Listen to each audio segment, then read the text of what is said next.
लोग मत्था टेक रहे हैं दरगाह पे जाके, मैं उनकी भावनाओं को सम्मान करता हूँ। वो जैसे टेकें खूब टेकते रहे मत्था, हमें कोई एतराज़ नहीं है।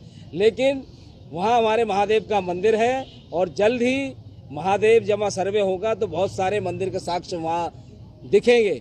जैसा कि मैं मानता हूँ कोर्ट में केस दायर होने के बाद बहुत सारी रिसर्च मीडिया पत्रकारों ने भी की है और उन्हें बहुत सारी बुक भी मिली हैं, और जब एक केस फाइल होने के बाद भिन्न भिन्न प्रकार। तो आज है 20 दिसंबर 2024 और आप सभी को ये अच्छे से पता है कि आज यानी 20 दिसंबर 2024 को अजमेर दरगाह को लेकर सुप्रीम कोर्ट की तरफ से एक बहुत बड़ा फैसला आने वाला है। जैसा कि आप ये भी जानते हैं कि अजमेर दरगाह को लेकर हिंदू सेना के जो अध्यक्ष है विष्णु गुप्ता जी, उन्होंने ये दावा किया है कि अजमेर दरगाह के नीचे शिव जी का मंदिर है, इसको लेकर सर्वे किया जाए। तो आज सुप्रीम कोर्ट की तरफ से अजमेर दरगाह को लेकर बड़ा फैसला आने वाला है। लेकिन उससे पहले विष्णु गुप्ता जी का एक इंटरव्यू निकलकर सामने आ चुका है। विष्णु गुप्ता ने सुप्रीम कोर्ट की तरफ से जो फैसला आएगा अजमेर दरगाह को लेकर, उससे पहले एक बहुत बड़ा ऐलान कर दिया है और भी बहुत सारी बातें विष्णु गुप्ता ने इस इंटरव्यू के अंदर कही है, जो कि ये वीडियो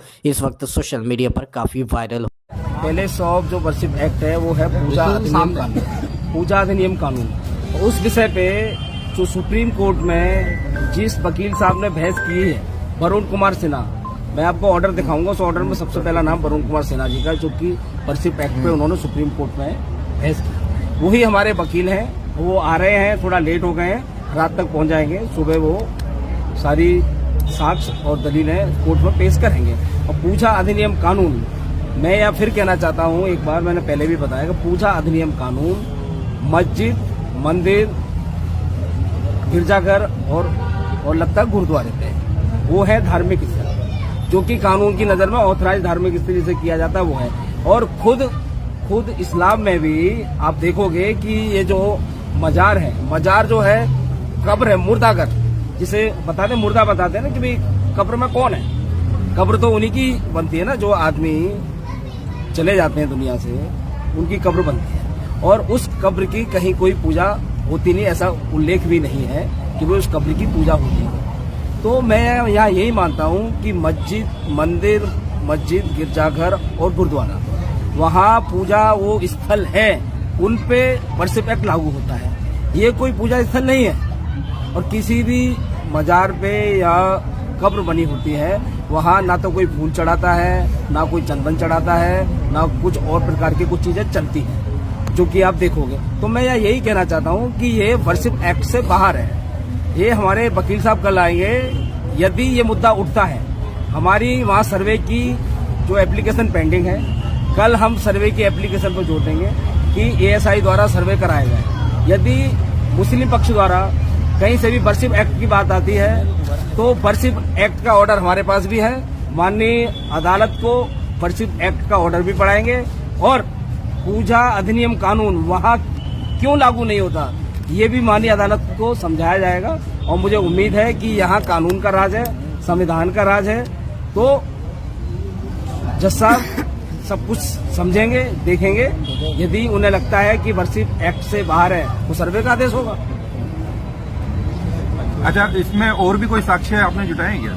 ऐसा है, इसमें साक्ष्य हमने कई जुटाए हैं। एक तो ये मैं आपको बताऊं, ये तो हरबिला शारदा वाली किताब है, जो कि आपने देखी होगी 1911 की। और एक सांसद महोदय है असाउद्दीन ओवैसी साहब। ओवैसी साहब ने कहा था कि आमिर खुसरो, उन्होंने बुक उन्होंने लिखी थी 1300 ईस्वी की, आपने सुना होगा, 1300 ईस्वी की बात कर रहे थे, सबने वीडियो सुना होगा।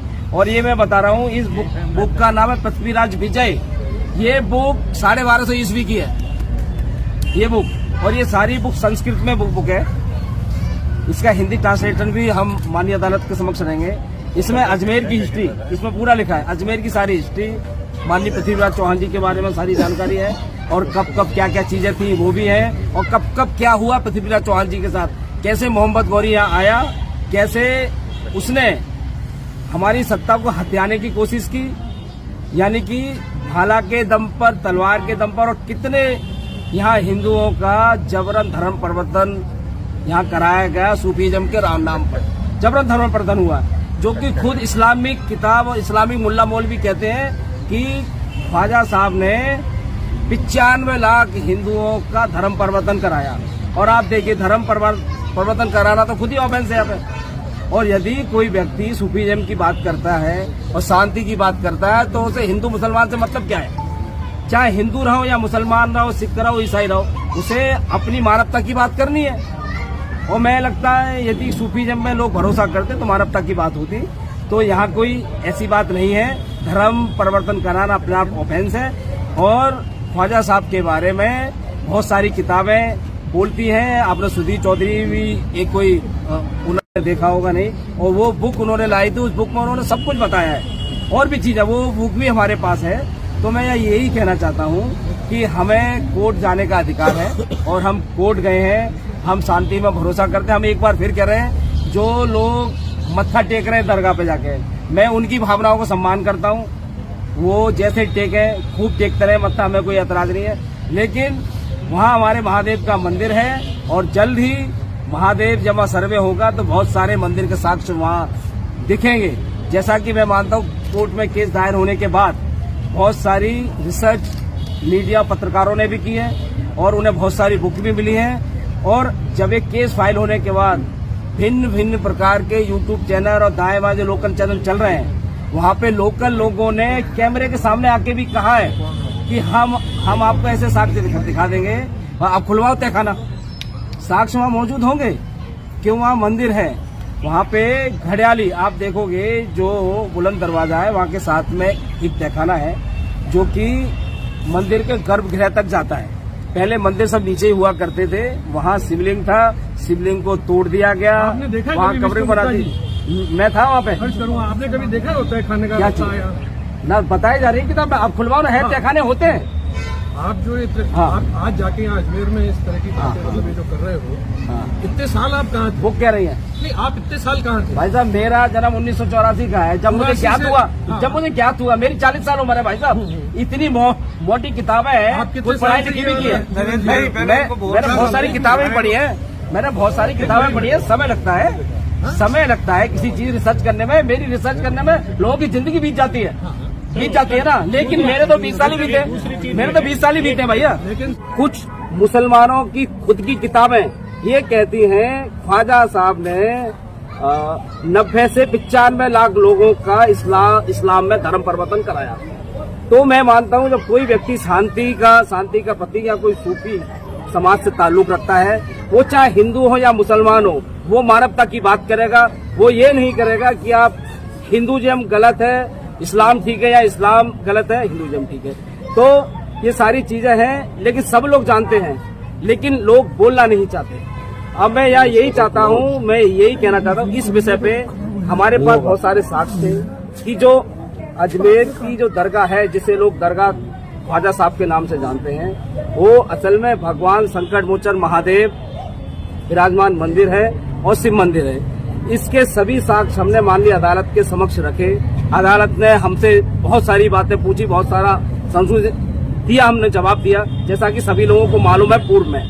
आज हजरत ख्वाजा गरीब नवाज रहमतुल्लाह तआला अलैह के दरगाह पर मंदिर होने का दावा किया जा रहा है। यकीनन वो लोग अच्छी तरह से जानते हैं कि ख्वाजा गरीब नवाज अताए रसूल हैं। आप जिसको जो चाहते हैं, जब चाहते हैं, अता कर देते हैं। लेकिन आज लोगों की इतनी ज्यादा जरूरत हो गई कि हुजूर गरीब नवाज की शान में ऐसी गुस्ताखियां कर रहे हैं जो कि नाकाबिले बर्दाश्त है। जबकि आप लोग जानते हैं कि 850 साल पहले हुजूर गरीब नवाज ने जिन ऊंटों को बैठाया था, उन ऊंटों को मौजूदा वक्त का बादशाह भी नहीं उठा सका था, जब तक हुजूर गरीब नवाज का इशारा नहीं हुआ था। और आज लोग दरगाह शरीफ पर मंदिर होने का दावा करते हैं। यकीनन आज उन लोगों ने बहुत बड़ा चैलेंज दिया है, और चैलेंज भी किसको दिया है? जो हिंद के सरकार हैं। कहते हैं ना कि कुर्सी पर कोई भी बैठे, राजा तो मेरा ख्वाजा है। और आज उस राजा को उन लोगों ने चैलेंज दिया है, शर्म आनी चाहिए। और अब आप देखेंगे क्या होने वाला है। जो हुजूर गरीब नवाज को लेकर के तमामी तरह तरह की बातें करते हैं ना, आज उन लोगों को समझ जाना चाहिए।